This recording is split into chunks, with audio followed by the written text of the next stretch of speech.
You are now listening to the Lexicon Podcast. Now, let the show begin. Today, we saw Guardians of the Galaxy 2. Woo! Volume 2. Yeah, that's right. It's not Guardians of the Galaxy 2, I'm sorry, you're correct. It's Guardians of the Galaxy Volume 2. I apologize. You're right. You know, they say that it's like the rappers or whatever, where the first tape is good and then the second one is shit. The sophomore album? Yeah. Mm-hmm. Which... You thought it wasn't that good? No, it was fucking good. Okay. I'm just saying. No, but I think you were trying to say it wasn't as good as the first one. Oh, yeah, I was like, okay. No. Well, before we go into that... I can't remember it. That's why I'm asking. Before we go into that, I want to welcome you guys to the Lexicon Podcast. This is episode 26. Welcome. Woo! This is going to be the Guardians of the Galaxy Volume 2 episode. So, before we break into the spoiler section of this podcast, which, heads up, there's going to be pretty much spoilerific because we're going to talk about the whole film and every aspect of it. Real quick, did you guys like the movie? Did you guys like the movie? No reason to say liked it or not. Sorry. I liked it. Loved it. I liked it.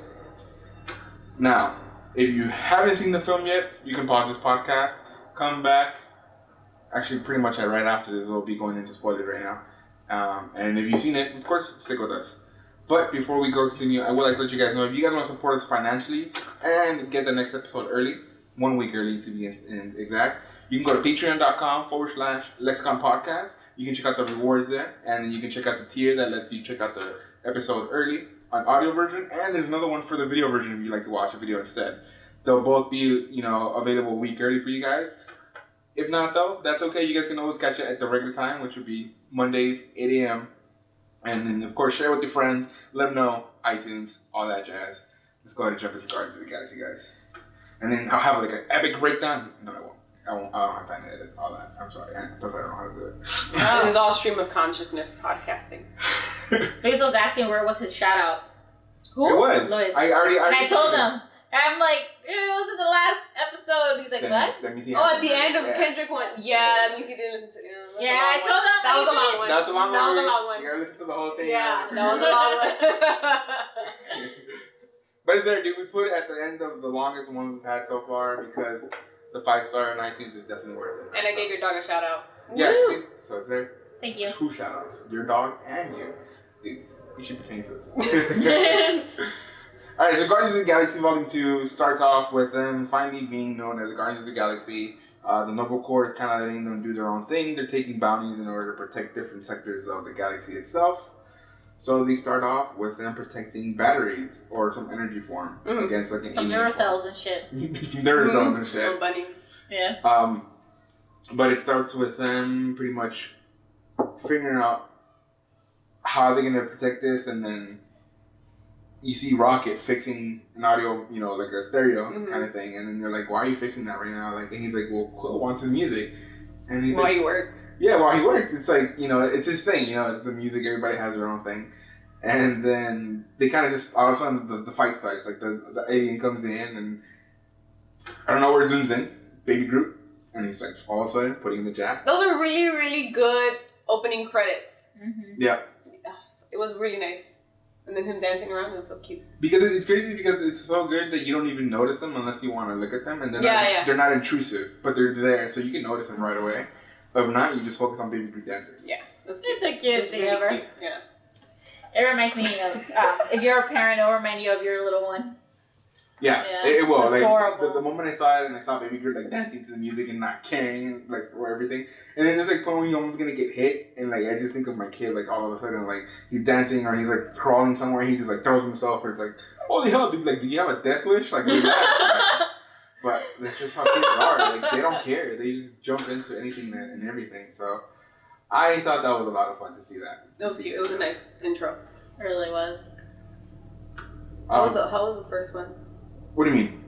Did the first one have something like that? The first one starts with him, and like we see him as a little kid, and then he's talking to his mom, and his mom is on a deathbed, and then I really need to watch it again. Yeah, and he receives like the mixtape, like in a gift. Obviously, he doesn't open it yet until he's like outside, like the room, and then he opens it and he pops it because he's listening to music that she gave him, like that she had recommended on a tape party. But then she gets like his own mixtape from her. Okay. She like pops it in, and then he has another. Because he has that mixtape already, and then he gets the gift for the Volume 2 mixtape, but he never opens it. He just keeps it. Oh, okay. And then he like goes outside and he plays the first volume, and then the actual stuff starts where she dies, and he runs outside. Okay. And then gets taken out. It's kind of coming back. Yeah. And then this one again starts with music. Starts with, Baby Groot, like still enjoying the music, but then this time it's them defending what they're doing as far as the bounty kind of stuff. Mm-hmm. So right off the bat, one of the big things about one of the big things about this film. Sorry, I'm tired. One of the big things about this film is music. Yep. Especially from the first one coming to the second one, the mixtape and the whole thing. The first one was very action-packed, and as far as very, very upbeat music, this one had a lot of more mellow selection music. What did you guys think of the music in general, like as far as the tones throughout the whole film? All the music that was played had something to do with the scene. Mm-hmm. So there was a lot of underlying meaning. Oh, well, the first one was very upbeat. And even if you actually download the soundtrack, it's nothing but upbeat. This one's probably going to be a little bit of a twist of more slower. Kind of music that hits you. It resonates with you. Yeah. As far as like the and then they use that Fleetwood Mac song like a couple times throughout the movie. Yeah, they were trying to make it the central theme. Mine kind of like in the Can't Stop This Feeling from the first one. Mm-hmm. Like that one, everybody it's a good song. Kind of. Yeah, it's a good song. There was nothing wrong with it. It did kind of go with the theme. It just doesn't. But I don't know. It's not a single. Yeah. Like the other one, when people put out albums, they both put out the single like that everybody can remember. That's a radio hit. Yeah. The first one had that radio hit. This one, it didn't. It's a more, I guess if you want to talk about it in a way, the first one had a great selection of a mix, but this one was like a complete album. It was a theme. Yeah. Like I said, it was an overall theme. Like you listen to it from the back in order to get the whole aspect of it. Like if you try to pick and choose, you don't really get anything out of it. The first one you can pick and choose, and then you get something like great out of it. But this one, it's like you got to listen to the whole complete package in order to get the story, which is again sophomore album. They're trying to be more intellectual, not trying to just I can rap or I can do my bits. Or it was good, and then I liked the moments where there was a lot of action going on, and happy songs were in the background, like playing against the action. I like it when that happens. I do too. It's really nice. It makes you focus a little bit more actually, because you want to know what's going on. And then because you're like, why is the music? You kind of start thinking about why is the music playing or whatever. And then sometimes when it's contract, it's cool too because you're like, okay, that's funny. Like you're playing against stuff or whatever. And then, what did you guys think of the characters though? This time we had not regular Groot, we had Baby Groot, who was still, by the way, voiced by Ben Diesel. Which was funny because I'm like, did they use like some kind of machine or did he actually? I know. I'm pretty sure he did, and they just adjusted. Is it really? Yeah, and then they had teenage Groot at the end of the film.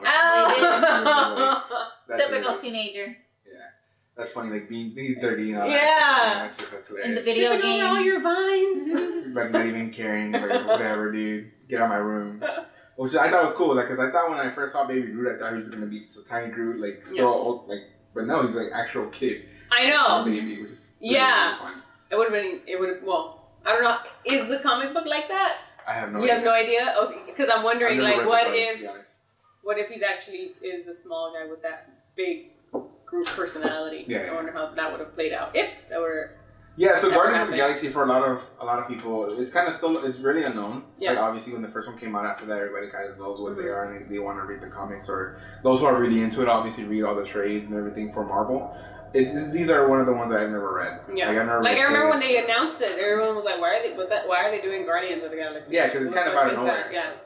And then you have Chris Pratt, who's never really been a star, and in fact, he's been part of a great cast where he's a lead, but he's not the main lead. He's more of a supporting lead. Yeah. And this, as far as TV shows and stuff like that, with physical comedy, but this time he's an actual star. Yeah, he carries. So it's like kind of Guardians of the Galaxy. It was Guardians of the Galaxy first, then Jurassic.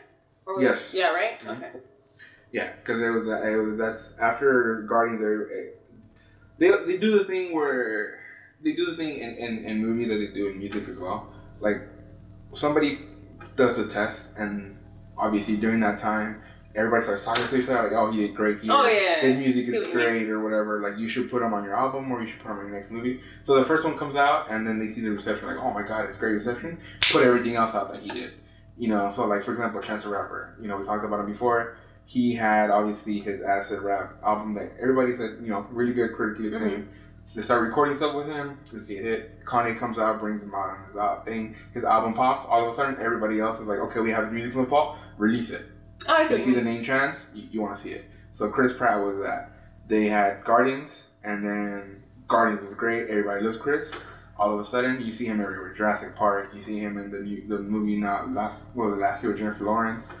And Passengers. The Passengers. So like now he's billable. Yeah. And that's what they do. Like that's what they always do a lot. You know they were talking about having him replace Indiana Jones. Well, replace Harrison Ford as Indiana Jones. I mean, it would make sense. He's already doing Jurassic Park.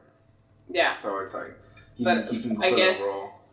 Harrison Ford was like, so long as I'm alive, I'm still gonna be Indiana Jones. Well, because I don't know. Everybody thinks he's gonna die right away in Blade Runner. Because Blade Runner 2049. Yeah. With, like another Star Wars. With the gauze. With Gosling. Yeah. So everybody's like, he's probably gonna die in that too. You think so? I mean, have you seen Blade Runner? Yes. Okay, I need to rewatch it because I don't remember it. Yeah. I mean, I know like the overall story and stuff, but I can't remember it well enough to go see it. Yeah. And again, I didn't remember. For those of you guys who never seen Blade Runner or you haven't seen it in a while, the only reason I say rewatch it is because the story is not that memorable because it's such an old film. So go watch it. It's a dystopian society. Yeah. Set in LA, right? No. No? It's I believe Tokyo, Japan. Something like that. Shit. Yeah. I thought it was like a future LA. Or am I confusing? That's Demolition Man. Yeah. Never mind. Yeah, I was like, no. Yeah. Because you can tell because it's like the whole smog on top of the billboard and then she comes out and it's Asian culture everywhere, I believe. So Blade Runner 2049. Is it 2049, I believe, or 2045? I don't know. One of those two numbers. We hit 2049 to 2045 and it doesn't look like that. So. And then that's Ryan Gosling. So then, that's Chris Pratt did Jurassic Park, and then they're talking about him obviously doing Indiana Jones because he's billable. He's not a bad. I don't see it as a I don't see it as a bad thing, but I just wish Harrison Ford would like stop. In a way, sometimes. Yeah, sometimes. So, but what about the other cast of characters? I know you had Gamora. Drax was talking a lot more this time. He was I liked him. Focused. Yeah. I kind of wanted that in the first movie, from what I remember, because I can't really remember that damn fucking movie. But I remember liking him and thinking that I really liked him as a character and why he didn't talk that much. And in this movie, he gets to talk a lot. He laughs a lot. And you get to see a lot of his dry ass fucking humor. Which is and I think that's why I like it so much, because he's so dry and so on point with the delivery that he's just like, I'm just talking out of my ass, but it's my mouth, so. Yeah. And he doesn't care. He's like, whatever. Yeah. It's so cute. His interaction with Manta Ray, that's her name, right? Manta Ray? Fucking antenna girl is so cute. Yeah. You're beautiful on the inside. Yeah. That was the best. What do you think of the characters? Like, obviously you see Chris Pratt coming back, but like, what do you think of Drax? Because I asked you because you have those dad jokes. Oh yeah. Dry humor. I know. That is like you. I am Drax. Oh my God, stop it. Or Groot, I don't know. He's funny. Just funny. His emotions came out, with the little mantis thing and, showing, like, hey, you're feeling sad. Yeah, when he was about his daughter and his wife. Yeah, you can tell that really damaged him, which is probably the reason why he doesn't mind taking the risk of killing himself. Yeah. Well, his whole story is that he wants to kill Thanos because Thanos is part of the reason why his wife and daughter died. Mm-hmm. So he doesn't care. He stops at nothing until he's able to kill Thanos. Mm-hmm. Besides Avengers, I think it was Avengers. Are we ever going to see Thanos? Thanos? Yeah. I say Thanos because of Ivan. Yeah. Thanos. I was forgetting whether it's Thanos or Thanos or whatever. Or Thanos or whatever. Thanos, as some people call it. I guess you can say yes and no because he'll come out, but I'm not sure when they're gonna put the main fight. Yeah, right. Okay. Yeah, I wanted to make sure that I would have my Marvel history correct because there's so much. Yeah, because there's been so much Marvel. I can only remember seeing him on the screen once. Yeah, because I don't want to. And it was at the end credits and stuff like that, or end of the film.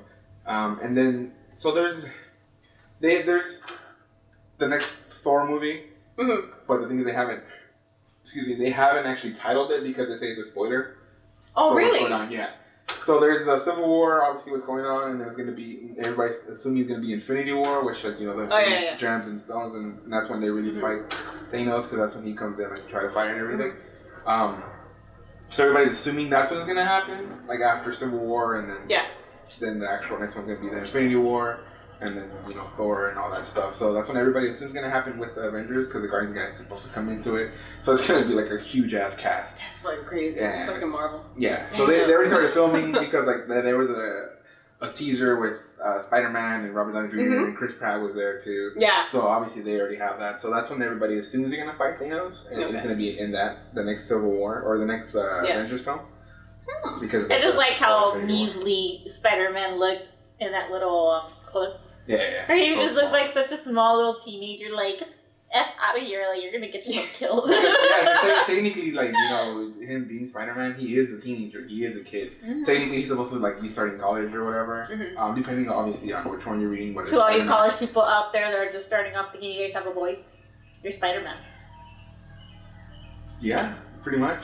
Just don't fight the, Green Goblin. Don't fight the Green Goblin. Lose your girlfriend like 3-4 times. Keep yourself on your feet. Be aware of the sticky web. Things happen. Yeah.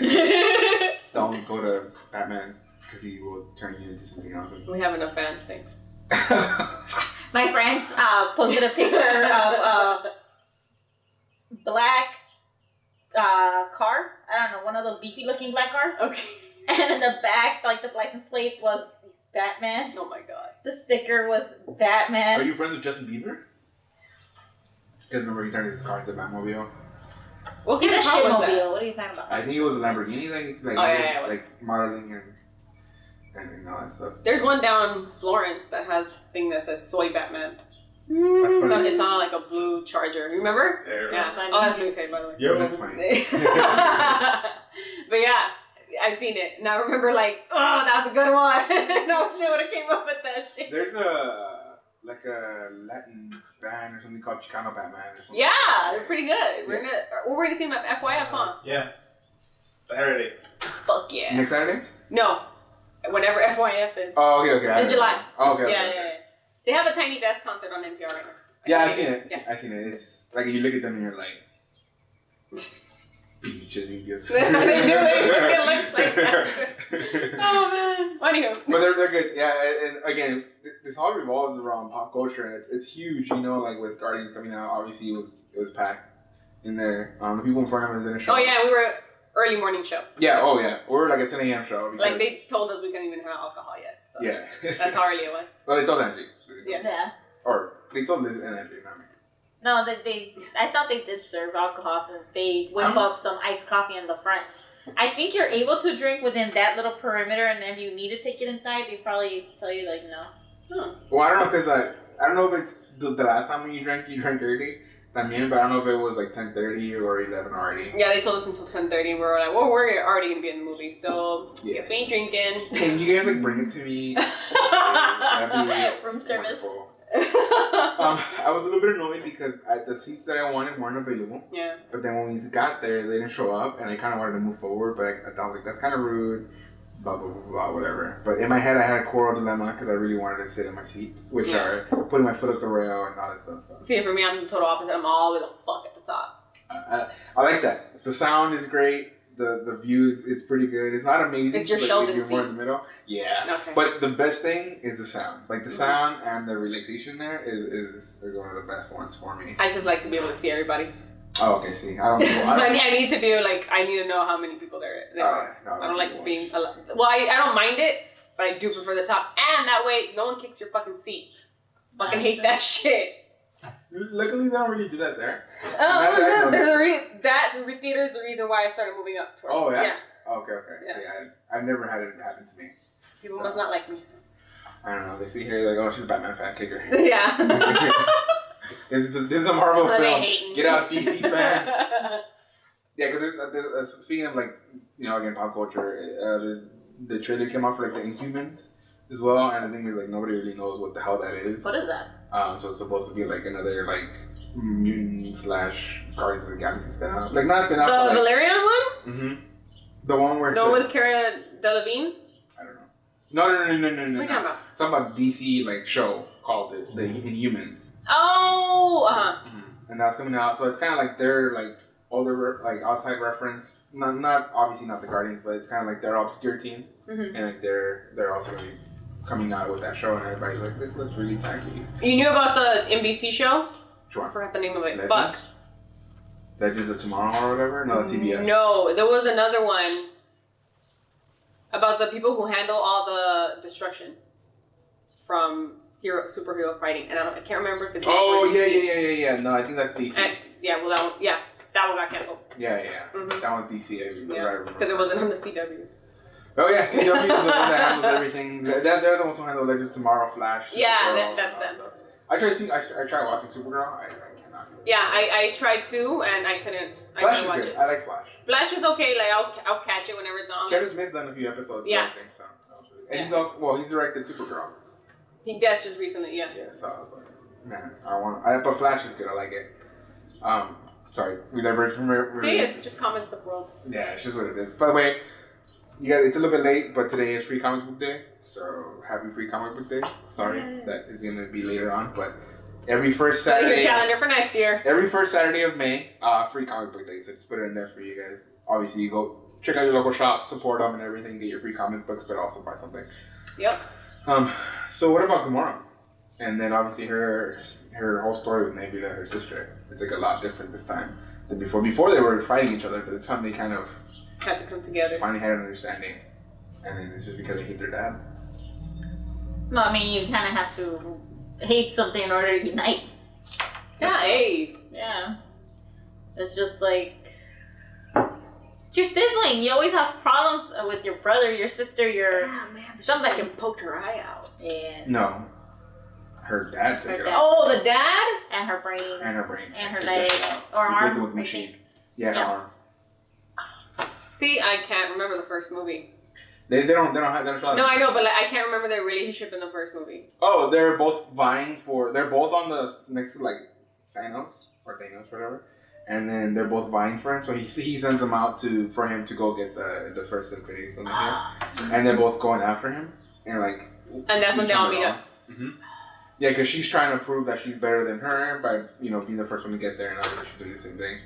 So it's always like a constant one-up, like who's the better fighter. Well, going back, now that I have that backstory now, I like the fact that her relationship with her sister was highlighted because that way her and Peter's, Star-Lord's relationship was put to the side. Which is cool, I like that. Which is fine, because that can always wait. And they kind of poke fun of that in the movie about, we're like the relationship that never happens in that TV show, but that's why you keep watching. So we can't really get together because then if we do, the ratings are going to go down. And that's exactly what I thought. I'm like, thank you for not getting together. Like, it's kind of cool that the sisters are able to solve something, or at least come to a different light of it instead of trying to kill each other and hate each other. They're like, okay, I get you. You get me. Okay, whatever. But there's still that little bit of, I see you. I know what you can do. All right, sorry about that, guys. So, again, if you guys saw a random cut, the audio messed up and the computer froze. So, I'll try to do the camera audio or this audio. So, just bear with me, but I'll try to get the best. Our $100 computer pros. Stop. What is that? I don't know what she's trying to say. It happens. Anyway, as I was saying, Gamora and Nebula. We talked about Angie already, of course, said that it's a lot better seeing their relationship in the background as far as Chris Pratt and Zoe Saldana. Yeah. So with her obviously becoming the thing, did you guys think that at any point she was actually gonna kill Rocket or betray them? Especially when she was telling Groot to let her go, and Groot was kind of like, "Oh yeah, I don't know, I'm a little kid." Well, I mean, that's the reason why she did it, because she knows that a little kid doesn't know any better, and little kid's not gonna catch up to whatever it is that she's trying to do. So yes, it looked like she was gonna probably go after them no matter what. Like, hey, here's this little kid, like he could open this for me. Yeah. Yeah. But I don't know, like ever since the beginning of the film, I kind of saw her kind of remorseful when her sister picked her up, and instead of obviously killing her or whatever, she was like, "I'm gonna just turn you in for money, for the bounty or whatever."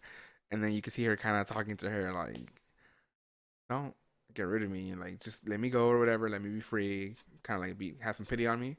And then when they kind of don't do anything to her and they still have her there, and they haven't really turned her in or anything because of the fact that they get chased because I thought that she was gonna betray them up until the scene where it's obviously her asking Groot to like let her go. Up until then, I was like, oh, I see what she's gonna. I know what she's gonna do, because what's his face, Rocket was in trouble. Mm-hmm. Yeah, that's when I was like, I get it. She's not gonna betray them. Yeah, when she hit Rocket, like when she shot him, it's like, okay, I know you're shooting him. You didn't kill him. You're just trying to make it seem like you're hurting him in order to, not get hurt yourself, kind of thing. Playing the long con, as they call it. I liked her. Yeah, she was a good character. This film was all about relationships, though, right? It's like what it is, kind of like setting it up for you to understand different, like how everybody feels. Obviously, how we figure out and we see how Rocket feels towards the end. Obviously, Yondu comes back and we find out why it is that he actually ended up keeping Peter. Yeah. And then of course you touched on the fact that Gamora and Peter Quill or Star-Lord are having a relationship that they don't really talk about. Ratings the unspoken thing. Yeah, the unspoken thing, and obviously they have the whole dance thing, the dance scene and everything. Yeah. But what do you guys think of the main relationship? Peter and his dad. Before, obviously, he ends up becoming the ultimate evil of the film. Obviously, you kind of see that happening. Like, oh, he's gonna be the one that fights him, especially when Manta Ray. Yeah. Or as Harry Potter would put. Okay. When she tells Drax like it's something I gotta tell you. Yeah. You're like, okay, so he's the ultimate evil. He's the baddie of the film. Like, what did you guys think of the relationship though before that though? Seeing Peter finally like find his dad and like stuff like that. What was going through your head when you saw that? Daddy stopped paying child support, so he came around to pick up. At the moment you saw him go in and help them out in their time of need, and eventually go after them. Yeah, he was searching for his son, but you could tell there was some evil. You don't call yourself a god without having an agenda behind it. And then his name kind of gave it away. Up until the movie that we saw it, I didn't know what Kurt Russell's name was gonna be. So when he said, "Oh, my name's Ego," so I'm like, "Fuck you, dude." Ego. Wow. I know. Like, get out of here. And when they finally went to his planet, I was like, "Oh, I hate this guy." Really? I hate him. Yeah. But yeah, I was like, this fool. And then especially when Peter, because he's Peter, he's not Star-Lord there, he's not wearing his little mask. Tells him like, "Well, why'd you leave my mom and me then?" I was like, got a point, bruh. Always hesitate. Yeah, he had a pretty good excuse though. He's like, I had to come back, or if not, the planet would have died without me. Yeah, sure. I was like, damn, this bro went for a pack of cigarettes and never came back. Oh, and then the fact that he would lie and tell people that his dad was David Hasselhoff. Oh, that God. was good. I did not expect that. I didn't expect that. That shit was so funny. You remember the story you told me about you and that horse? And he was like, what? No, that was my dad in the car. The talking horse? The talking... No, the talking car. Fucking Knight Rider. I was like, oh my god, David Hasselhoff and Knight Rider. That was funny. And his little cameo too was spot on. Yeah. Again, spoilers. David Hasselhoff comes out in one part of the film. Which is like, he comes out technically 2 times because he comes out at the end of the credits as well. And at one part, dancing, whatever. But it's funny because like you see all of a sudden Star-Lord, like later on, he actually pulls out a picture of David Hasselhoff. And the thing, like, he actually still carries it with him. I don't know why. Exactly. It's your hopes of someday knowing who your father is. Yeah, but to you, your father is that one David Hasselhoff. The only thing I can think about him is when he was in SpongeBob and he uses his pecs. Yeah. To launch SpongeBob and Patrick across the ocean. I forgot he was in that stupid film. Oh, jeez. Fucking Hasselhoff, man. What great film has he been on? So I thought that was great. The relationship, though, when they saw it happening, I was like, fuck, like he's finally like meeting his dad. And then they start playing catch. And it's like stupid little energy ball, whatever the fuck it is. That's what I told Luis when it happened. I was like, these motherfuckers gonna play catch. And sure enough, he started throwing the ball. It's funny because the music again starts and they slow it down and then they start like throwing catch. And then suddenly it just goes in slow motion, like him catching the ball and throwing it. I was like, dude, that's hilarious. They're making fun of the fact that obviously like it's a dad relationship. It's what everybody always wants. Like when the people who don't have fathers, unfortunately, like that's what they want. They want people to play catch. Yeah. Which is true. Our son is just about to turn 1, and that's what he wants to do. Yeah, he does. He wants to play catch. He just like throws the balls at us, and like we throw it at him. And he's like, oh. And the good thing is I'm trying to get him to use both hands. No, but that's bad because he had a car, little toy car in one hand, and a ball in the other, and he threw both of them at me. I think that was a good idea. I'm like, you Freaking kid, like you're gonna hurt somebody one day, my love. You know what they say? Work smarter, not harder. So he threw both. And if they ask, what'd you throw? I threw the ball. Oh my god. Depends on what hit. I didn't throw that one. So yeah, it's like we're teaching our kid. He obviously just started throwing on his own, and then but I'm getting him like every once in a while, like he'll be throwing it with his right hand, and then I'll just get the ball and switch it to the left hand after like 5 times, and I'll just get it and switch it to his right hand. He's always like, Oh god, he's gonna be so confused. no, because like he starts throwing it with one hand, and then I switch to the other, and he's like. And he just starts throwing, like, after, like, 2 seconds, he's like, okay. And he just starts throwing with the other hand. So I'm getting used to both. The other day, I was picked him up, and he was, like, kicking with the right foot. And then I made him start kicking with the left foot. I'm just making him, like, ambidextrous. Like, having to use both. If he ever becomes, like, a professional sports player, it's always It's gonna be, it's always gonna be You could always call David Hasselhoff to help. an advantage. No, he's gonna make him a car guy. Oh my god. Knight Rider. Knight Rider? Yeah. Soy Knight Rider. That's a good one. Soy Knight Rider. But overall, like, I think the movie plot wasn't like super sophisticated, super awesome. It was all about relationships and about redemption. Obviously, again, we mentioned also the dad being the ultimate evil at the end. How he refers to himself as a god. He's a celestial being, and then Peter, or we don't really call him Star-Lord like you mentioned because he doesn't have his mask, but mostly everybody calls him Peter. The whole time, whole time they don't really. He pretty much refers to himself as that way. Yeah, like he didn't take, like in the first film he's like trying to show off, and this one he's like, okay, I'm already there. Like I don't need to.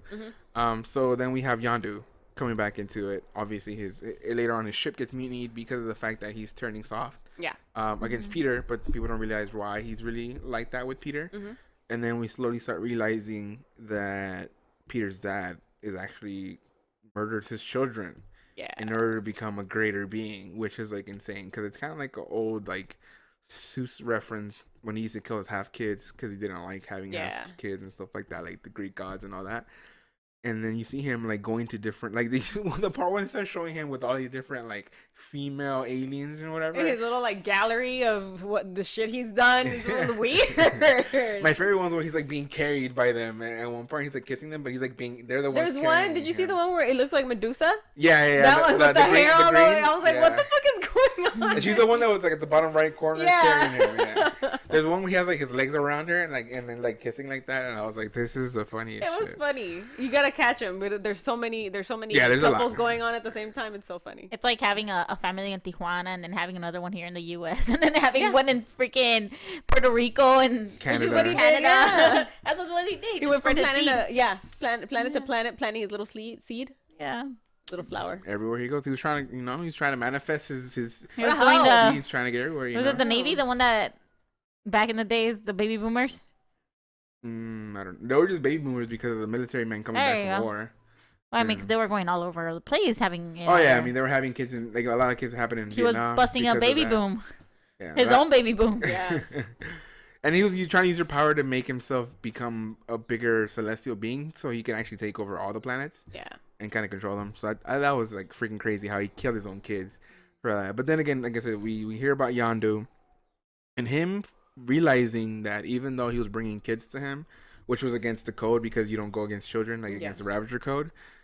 And he was kind of, he was exiled because of that. The fact that he then realizes that what was going to happen to Peter and he stops and he doesn't take Peter over there was like, holy shit. Like, dude, you did the right thing. Like, he would have died if it wasn't for you. Yeah. Mm-hmm. Obviously, they both use the excuse of, hey, he was skinnier and small, so it's easier to be a thief with. But, tough guys never really want to show their emotions and all that stuff. But that's why I realized he's always been so soft against Peter and why he has a soft spot for him. And then he tells Rocket the same thing. He's like, this is how I was with my friends or my Ravagers. Yeah. They saved me and I ended up being an asshole. And then I drew them away. And then Rocket's like, oh shit, that's what I'm doing to my friends. Yeah. And then that was like, okay, that's the heartfelt moment of this film. Like that's like them redemption and everything. Did you guys at any point think that any more, like you saw all the people there all of a sudden that joined the ship, the guy that kind of started the mutiny and then regretted it with Yondu, and then obviously the antenna girl. They end up kind of becoming Guardians of the Galaxy in a way, like kind of part of the crew. Did you guys expect that? Or did you guys expect them to kind of like I didn't expect them to be considered part of the crew. Yeah, which is like crazy, you know. Yeah. So I don't know how much of a role they'll have when another film comes out. Yeah. So I think the one guy who kind of started the mutiny, he's gonna just have cameo kind of things. Yeah. He's not really a big part of it. The love interest, obviously, you see is gonna become the intended girl in Drax. Like Yeah. she's gonna becoming the love interest. She's for horrifying. disgusting. I just thinking about being physical with her. I like a girl with more meat. Hey, everybody has different, everybody has different things that they're into, different body types and all that. Obviously, he realizes though she is beautiful on the inside. Yeah. So we won't ruin all the jokes. That's there. For Yeah. you to They're really watch. good. They're funny. And then the fact that she finally was able to kind of put him to sleep by saying that he's like, I believed in you even though I never thought you could do it. But like the fact that she actually does that and puts him to sleep and gives him enough time was, I think, pretty crazy. Yeah. She Like, was I'm like- pivotal without her. Who knows what else would have happened? But it starts making you think like, dude, you're fucking powerful for like just the For being a weird little alien chick. against the god, like a celestial god thing. Like you're able to control him like that. Yeah. That is insane. Yeah. So I don't know how powerful she is, and I don't know how much power she's gonna have in the next film. Mm-hmm. I'm looking forward to seeing her stuff. Plus, her humor too is pretty dry because she doesn't understand anything else.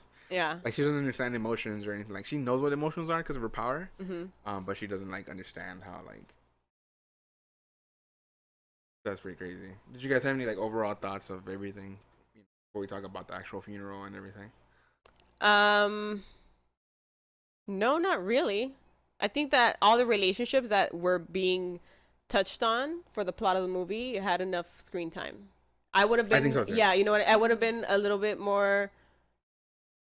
I would have wanted more out of it if they'd only touched on them and never went back to them. But like the entire ending, up until the funeral, it's all tied together. Everything gets everything gets squared away. Not so much, done and forgotten. That's the end of that story. But everything gets kind of put in its own ending. I just like the fact that in the end, or towards the end, they always get a quick shot of a 360 around the whole group. Yeah, they do that, huh? Yeah, like the At whole the end of those movies, of all Yeah. Marvel movies. like all of you guys are united to kill that one person. Yeah. Yeah. It's the Power Rangers effect. Like when the Power Rangers used to all get together, like Yeah. back to back to back to protect all angles and all that. Yeah. Um, Are we gonna touch on the mama tumor? yeah.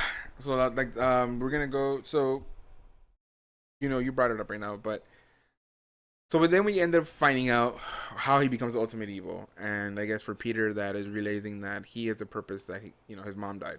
Yep. Because he put the brain tumor in his mom's head. So for him, there's no excuse. Like, you just killed my mother. You're the reason for it. So you're gonna go down.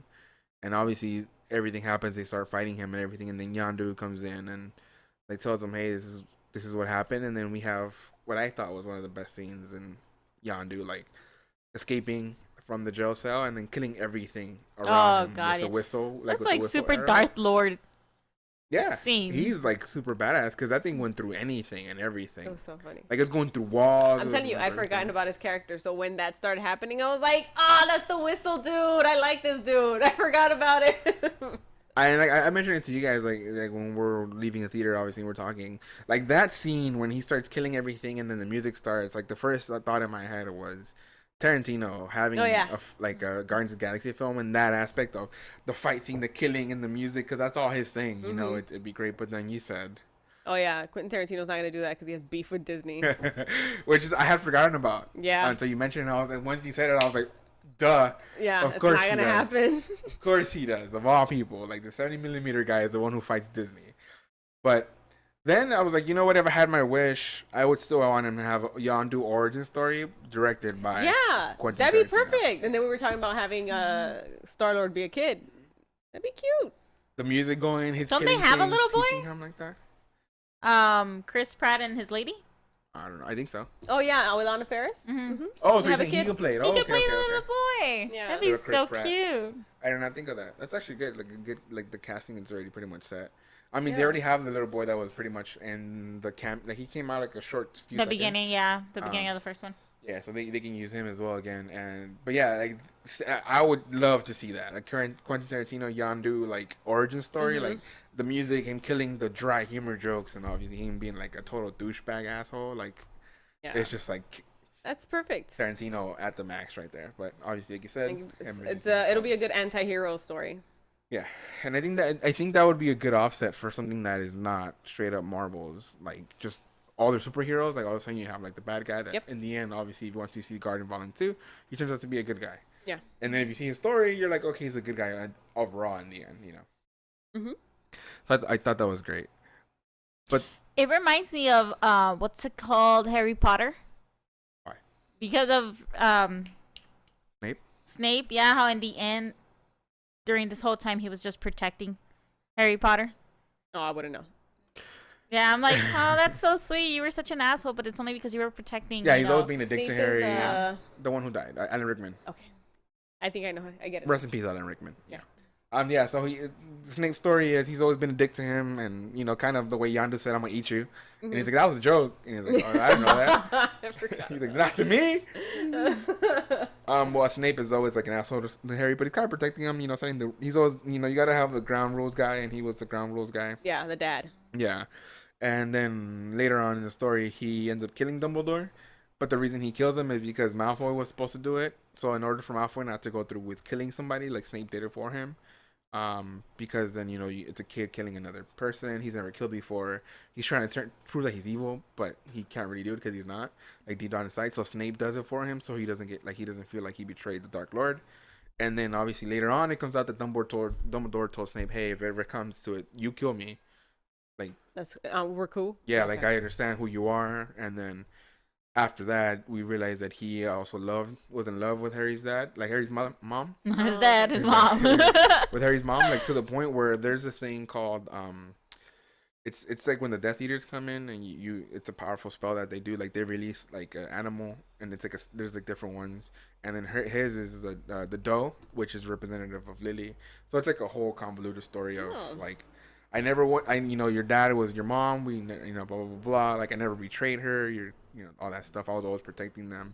So it's like a whole crazy thing. So it's pretty much Yondu. Like, obviously, he doesn't love Peter's mom. He's that role. And when he kind of says it, too, at the end, when he's like, that man might have been your father, but I'm your daddy. Yeah, like, that was the best part. Yeah. I was like, that's fucking hilarious. Freaking waterworks. Like, you fucking assholes made me cry. Yeah.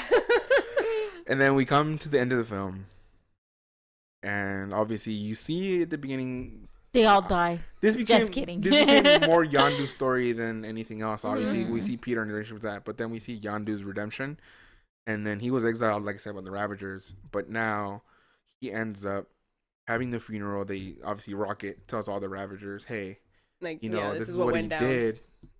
Funeral, and then they all appear out of nowhere for the Ravager funeral. And even the minion or like the guy that started mutiny, he was like, "Holy shit! Like that's my captain." You know? Yeah, and he gets all excited. Well, he cheers, but like because everyone shows up and he's not gonna die alone. Yeah. And then Rocket's the same way. He's like he realizes like, "Oh shit, this is what happened. Like these are my friends." I think it would have been badass if like Rocket or like Starro would have been like Captain, my captain. Like and then did that. I would have been like, "Oh my god, that would have been great." I would have just been like, okay, this film is like so self-aware anyway. This would have made it even better. Obviously, because they do all the references to, 80s films and stuff. Like even that. Cheers, like how many people are gonna understand the Cheers reference? I barely get it. What are you doing? Oh. The Pac-Man, that was good. Yeah, Pac-Man references and Pac-Man appears. Yeah, we'll say that. There's already enough spoilers. I know that. Hey, we said it was a spoilers. Yeah, I'm trying to go through it as minimally as I can, as you can tell, instead of like in depth, because of the fact that obviously there's a lot of spoilers everywhere. So, but yeah, like him, like we won't spoil the end credits. Yeah, the end credits were great. And there's more than one, so stay for the whole thing. And then obviously the funeral happens, and then the ending happens, and then we see that the people who hired them at the beginning all of a sudden end up becoming the new evil for the next film. So overall, Guardians of the Galaxy, now that we've talked openly about it, like what are your final thoughts on the actual film? Would you guys recommend people watch it or wait for it for a DVD? No, I say go watch it. It's action packed. There's good stories, multiple stories. So you're not gonna get bored. And if you've never seen the first one, go watch it because I still enjoyed it. I saw the first one. I don't remember it at all. But it's good. But really it's good. I wasn't lost enough for me to be like, fuck, like I really should have seen the first one. Not at all. It's fine. That was really good overall. It's true, if you haven't seen the first one and you go watch this one, you're not gonna feel like you missed out on anything. Just all in all, go watch it in the theater because you're gonna want to hear the music, the background, the action. You're gonna want to see it in a big screen. It's one of those good movies. Okay to bring your kids. Oh yeah, it's funny that way too. It's not dirty and they don't cuss. They do a lot. Yeah, but it's not noticeable. Yeah, it's not noticeable. It's not. There's big cheer moments in the theater, like some cheer moments, like you hear it. So that atmosphere is always good. Yeah, it reinforces the experience. Yeah. So overall, Guardians of the Galaxy was good. Guardians of the Galaxy Volume 2 was good. Go ahead and watch it. If you haven't seen the first one, I would recommend watching it. It's really good. It's a lot different from a lot of Marvel films. It's more upbeat, more fun, more loose, more self-aware, which is always like if you're able to pull that off, it's always good. But as always, guys, I always like to give all the co-hosts some place where you can find them online. So go ahead and if you too want me to be distracted by you on Snapchat, you can follow me on Snapchat at Angie_Ness. That's ANGIE_NESS. You can find me on Instagram under Liz_thebiz. And you can find me on Twitter at exclusively_Lex. That's usually where I'm most active. As always, guys, you want to support us financially. You want to make sure my computers and all my stuff doesn't mess up so I can get a mixer. Just kidding. Go to patreon.com/Lexicon Podcast. You guys can support us there financially. Like I said, you guys can start getting the episodes 1 week early, by choosing the tier. If not, it's okay. You don't have to support us financially. Share it with your friends. Let them know. If you're on iTunes, please leave a 5-star review. We'd definitely appreciate it. And as always, guys, thank you guys for watching. It's been the Lexicon Podcast. Take care.